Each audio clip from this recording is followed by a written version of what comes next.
Ordinary Angels was directed by John Gunn and it stars Hilary Swank and Alan Ritchson, and it's based off a true story. It was about this man who he's a widower, he's raising his two young daughters, and one of his daughters just happens to be extremely sick. And this woman played by Hilary Swank, she comes in, she's had a lot of trouble in her life, and she basically comes in and says, I want to try to help you as much as I can. And basically we have this movie.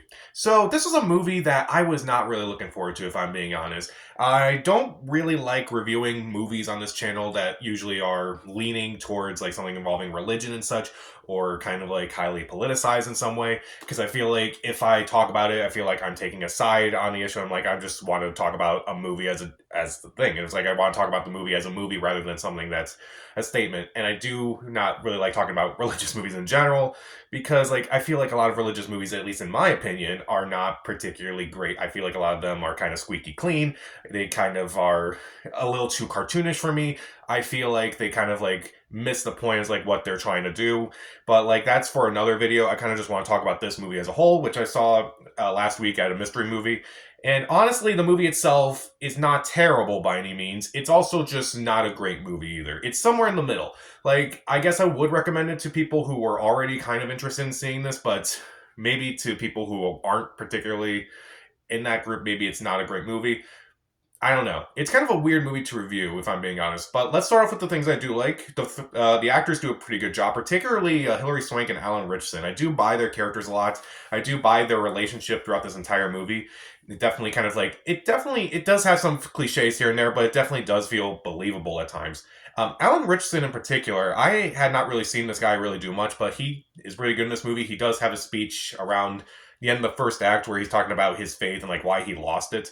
That is pretty well done, and it's like, okay, I do believe you. It is actually a really good speech. The other actors, I think, do a fine job, but no one really stands out in my opinion. And I do like that there are a few interesting approaches to its core demographic. Honestly, I feel like this movie is not really focusing on the faith as much, more as like trying to be a good person and such. I do think that is important. I do think it's important to like make them out as people, not as people who are like belonging to some sort of faith and such. It does talk about questioning faith and like why God does all these things to people. It's like it does do that a lot in this movie. I do think that is pretty interesting for a religious movie to talk about. But then again, this movie isn't like overtly religious or anything like that. So I feel like maybe you could watch this as someone who's like not religious and be like, okay, at least they're not like forcing a lot of religious stuff down here. It's like, okay, it's trying to make them human at least. I do think that is interesting.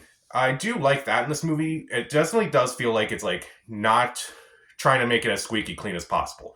Don't get me wrong, there are moments where it is squeaky clean, but it's not like overtly squeaky clean until the third act, but we'll talk about that. Let's talk about things I don't like about this movie already.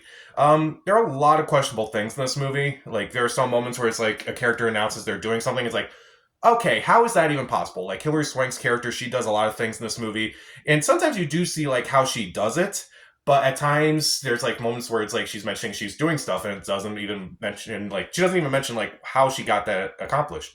Like, she has like this 24-hour haircut fundraiser and such, and it's like it's never really mentioned like how she got all those people to come out and say, hey, get her haircut at this place and donate for this good cause and such. Even her employees don't know that. I'm like, how? How do you not know any of this? Like, how did you not explain this? It doesn't really make sense. Also, there are a few tonal inconsistencies in this movie. Like, particularly, I mentioned that one scene where Alan Richson's talking about his, his faith and like why he may not be as religious as he used to be. It's actually a really well done. It's a really well done speech, but it's followed up with his little girl saying something that's supposed to be cute and funny. It's like, okay, I'm not really laughing at that. First off, because it wasn't funny. It's just kind of, and two, because it's just coming off of this moment that was actually kind of, impactful. It was actually kind of well done. So at times, it does have those at times where it's like, it's kind of cute, but then it just becomes really tragic. And then it's just kind of like a little all over the place at times.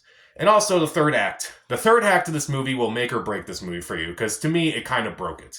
Because the third act is just, it's drowning in cheese. And also at the same time, it's just, they throw everything but the kitchen sink at you. Like, again, this is based off a true story, so I don't know how much of this was really true, so I can't really complain about that too much.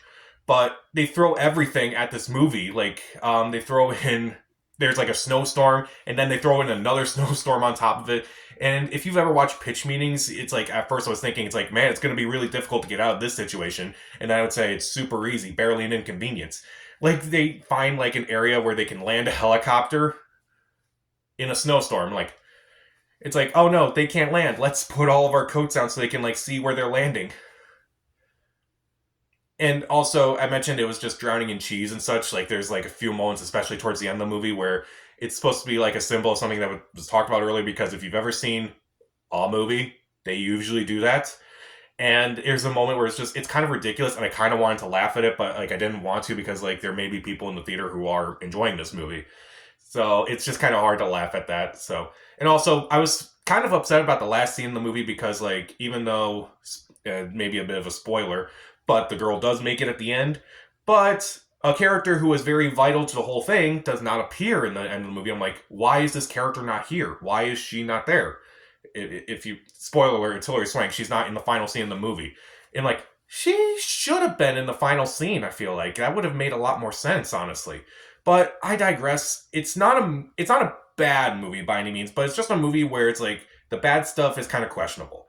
I guess the best way to describe it is if you saw that movie Soul Surfer about the surfer who got her arm bitten off by a shark. It's kind of like that. Like the first two acts are solid, but the third act is just drowning in cheese, and it just kind of like destroyed that whole movie for me. It's kind of the same thing. Even though the actors do a really good job and there are interesting approaches to religion itself in this movie, which I feel like you don't normally see in religious movies these days, there are a lot of questionable moments. There are a few tonal inconsistencies, and the third act is just kind of a weird. It's just a crazy third act where it's like everything just is kind of happening. I'm like, it's amazing, like all this is happening, and I'm like, and not in a good way. So I'll give Ordinary Angels 2 out of 4 stars. Stream it. So, what's your favorite movie starring Hilary Swank? Comment down below. Subscribe to the channel. This is Pat. Stay safe.